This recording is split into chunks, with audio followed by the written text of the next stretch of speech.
for 90 seconds. Like, that's not cool. They're probably sleep deprived. Right, that shark, it's, for one thing, it's being held up out of the water. It's got a couple of hose pipes in its mouth, but it still would prefer to be fully submerged, I'm sure. And then he goes and does this torture thing for a minute and a half. Richard's mean. I don't like it. Yeah, Richard Lowell, Dr. Richard Lowell. No, you know what? He doesn't even get a doctor. Richard Lowell, because let's call him Richie. He doesn't like it. Richie, there it is. Richie. The whole, they're adapting to climate change and this, that, and he lied to Lucas. Did you see how hurt Lucas was during this scene? Like, you didn't tell me.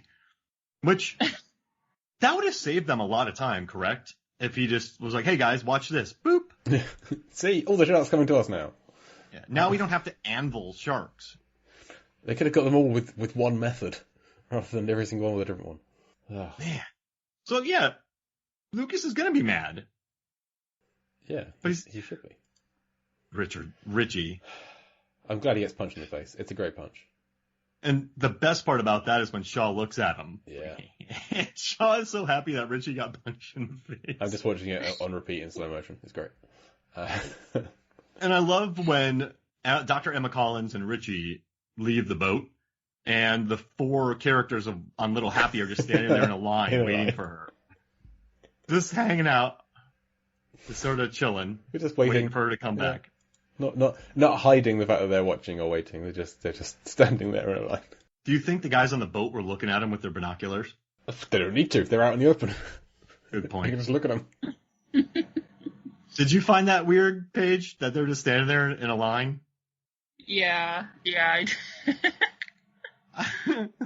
kind of love it though, because I've watched this scene about 3 times in preparation. And it catches me off guard every time, and I love it. I'm like, they're just hanging out. Maybe that's where they chill at that time of the day, and that's just where the boat happens to be. It's 3 p.m. Time to stand on the dock. Dock time? Yep, it's dock time. Oh. Yeah. 3 p.m. dock time? I did see that on one of the calendars in the lab. On the schedule, yeah. Yeah, so I guess it is normal dock time. They were interrupted. Well, maybe this is improved dock time because they got to see Emma punch Richie in the face. Yeah, normally they just look out to the deep blue sea. And they all seem to enjoy watching him get punched. Especially like Spin and Mia finishing each other's sentences. Just like grin from Shaw.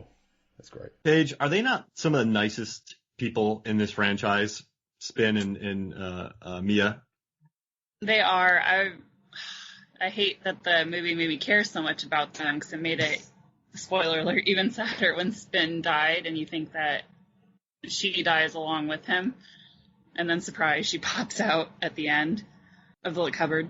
Yeah, cause as much as we like the characters in the original Deep Blue Sea, I never really cared for them. I always saw them as like, oh, sharks are going to eat some of you and that's going to be fine. But Spin is like, no, Spin's a nice guy. No, not Spin. Which characters have we bonded with over the 3? Who's, you know what I mean? What's that Twilight when the werewolf bonds with the baby vampire? There's no thank you. What do you call imprint? Imprints, and that's enough of that. Which characters did you imprint on, Jay? And not in a weird way. Not in that way. See, I think like Spin has been of the ones that don't make it. Spin is like the one I imprinted on the most. Been the most sad when he's gone. But like obviously Preacher in the first one, who we never have to be sad that he passes because he doesn't pass. So he was always one like I was with him through it all. And if Preacher dies, we riot kind of thing. Might have happened, but I want that shirt. When I work at Comic-Cons, I just see so many of those stupid shirts. If Daryl dies, we riot from Walking Dead. So many people wore those shirts. And you know what's crazy? Norman Reedus, before that show, he had some decent lines from Boondock Saints, but I started working Comic-Cons during the first season of Walking Dead, and that just blew up completely after that. And then every con, I'd see 100 of those. If Daryl dies, we riot. So we need a Preacher dies, we riot shirt. I like The Walking Dead. I've watched it the whole way through. I'm still watching it now. Oh, wow. I don't care for Daryl. He's okay. I'd like him to wash his hair more often. I don't care the zombie apocalypse, but I would just like him to wash his hair now and then. and like he kind of mumbles his lines a lot. And he didn't used to have many lines, but since he's now the main lead of the show, he's gotten more to do, and I just don't care for him. So he can die. I'm fine with that. And I've heard similar things like, if Carol dies, we riot. Carol's fine. If Melissa McBride wants to move on and do something else, fine. I'm still going to stick with these other good characters. What are we doing here? I don't know, like. Hey, why y'all rioting? Daryl died. Who? Daryl. Right. Like the guy. Do I know him? Yeah, from Walking Dead. Oh, right, never mind. The fictional. Oh, you can go back and watch like the 11 seasons of him doing stuff. He's still in. Hey, please don't burn my car. Do you like Walking Dead, Paige? I stopped watching it probably about like 6 years ago, but I play this little mobile game called State of Survival, and then like they kind of collaborated with Walking Dead, so Daryl is like a part of that game. I'm like, come on. Has he ever died in the game? No, it's just a character you unlock, but it was a big part of the game, like, for the past couple of months. I'm like, come on. Like, I watched it from day one. I enjoyed it, but, you fall behind and then you just never pick it back up. Yeah, there's too many TV shows. There's too much content these days, and stopping watching it 6 or so years ago, completely understandable. If you were to pick it up, that would be fine. But I don't think you'd be disappointed. There's been some great seasons recently. But also, there's a lot of other stuff as well. Everyone just needs to calm down with everything. I can just watch Ted Lasso again. Oh, yes. Season 2's coming. I need to make that if Preacher dies. But why would Preacher die? In Deep Sea 4. Oh. Will they bring him back? Oh. Yeah, so we should be imprinted on, which ones from the first one have we imprinted on? We've imprinted on Preacher. Hey, thanks for getting us back. Yeah. All right, Preacher. I like Aaron from the second one. He got his shoe nibbled on. He was endearing. Dr. Misty Calhoun. I started really liking her no-nonsense manner. I imprinted on her name, but that's about it. Yeah. Okay. Yeah. So I imprinted on the name, not the character. Dr. Misty Calhoun. Yeah, it's the best name of the franchise. I imprinted on the word Joy Swim because I read that as one word. Yeah, we got down to it. Joy Swim. Yeah. Spin. I mean, Emma's cool. Yeah, I really liked Emma, and I love the actress as well. I mean, she's just great. I sat through Texas Chainsaw 3D for her and Alex Daddario. So it's like, is that the one where Daddario becomes buddies with Leatherface? Yeah, and then like, what is she like a sister or a cousin or whatever? It's like related to Leatherface. Yeah, that was that one. I'm like, wait, is Daddario the cousin of Leatherface? That's the right question to ask, though, when you're watching a horror movie. Those are the questions I want to ask. Yeah, have you seen We Summon the Darkness? It's a really good movie with Daddario. It's on Netflix. No, I think I've heard of it. It's her, Knoxville. There's another actress I really like in it, but it's good. It's fun. It's like a breezy horror comedy that I think features one of her best performances. I saw the trailer, but I haven't seen the film. Yeah, it's fun. It's good. So if you're a fan. It's on Netflix? Yeah. All right. I need to watch Goliath. Writing that down. Billy Bob Thornton's in that with Tanya.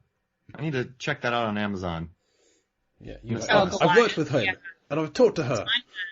Tanya, I've been a fan of hers since freaking Lost. Oh, yeah. When she showed up on Lost. Nice. Yeah, she worked with Billy Bob, and he's my favorite.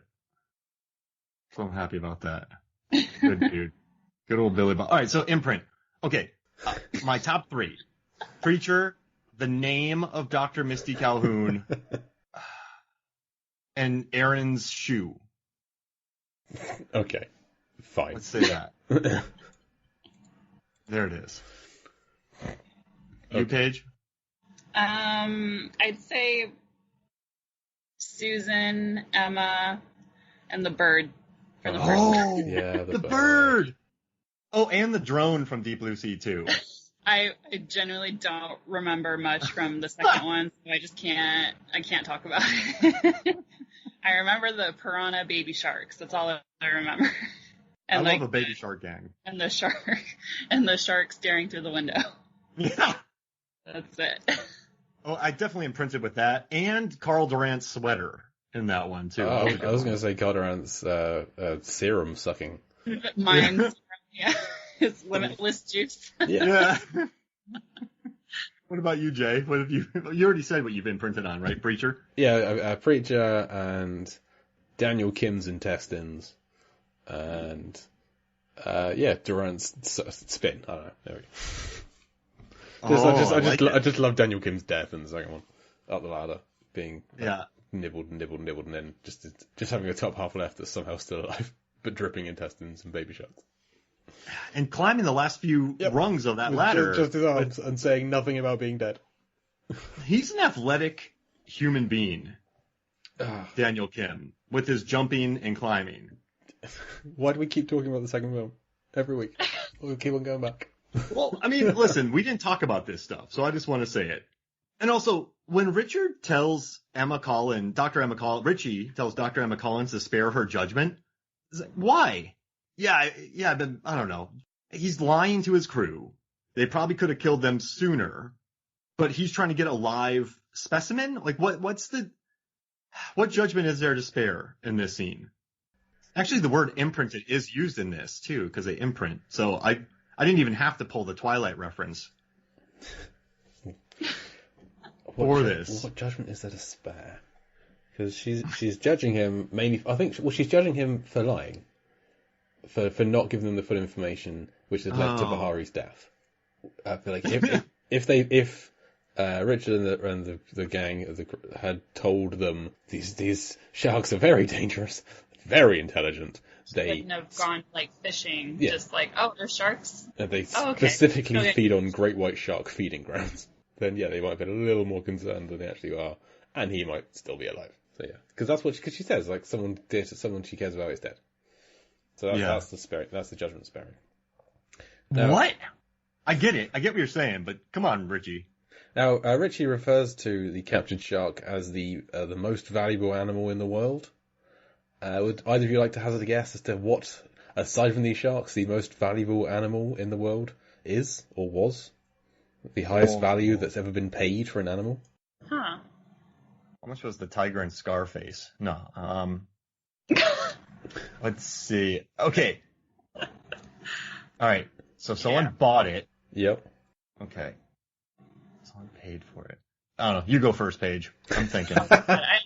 Okay, thanks. I have no idea. I can't think of something, so you go. It's a boring answer. It's a racehorse.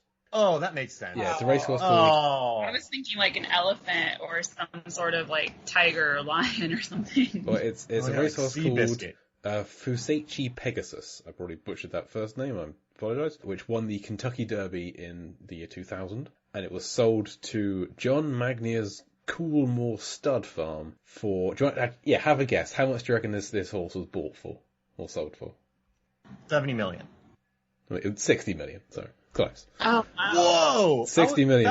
Yeah. Which, adjusted for inflation in the 21 years since then, would be $91 million in today's money. And this is from February of this year, this article on lovemoney.com. Oh, well, these sharks are $1 billion. Easy. Well, yeah, if you trace it all back to Aquatica, where this research started, how much Russell Franklin spent on Aquatica, a figure that should be at the forefront of my mind, but isn't, because we talked about that. But yeah, it's $200 million. $200 million. Thank you. So these sharks, these are the only surviving sharks from the $200 million spent on Aquatica, and then however much was spent on Achilles, and then however much they're actually worth to people now. So a third of that price is a huge amount. Even a third of the $200 million is already more than $66 million. There's already more than $60 million for the racehorse. But yeah, other very expensive animals. The second place is another. It's a horse called Green Monkey, which isn't confusing at all. Which was only $16 million in comparison. And then there's an African buffalo called Horizon, which was sold for $11 million. You have some very expensive pigeons, like racing pigeons. A racing pigeon was sold for $1.9 million. Whoa! And then there's a Tibetan Mastiff for $2 million in 2014, because in China they are believed to be a symbol of wealth. So they're kind of sold to breed. It's very expensive animals in the world, and these sharks top that list apparently. And of course, cloned animals. They've included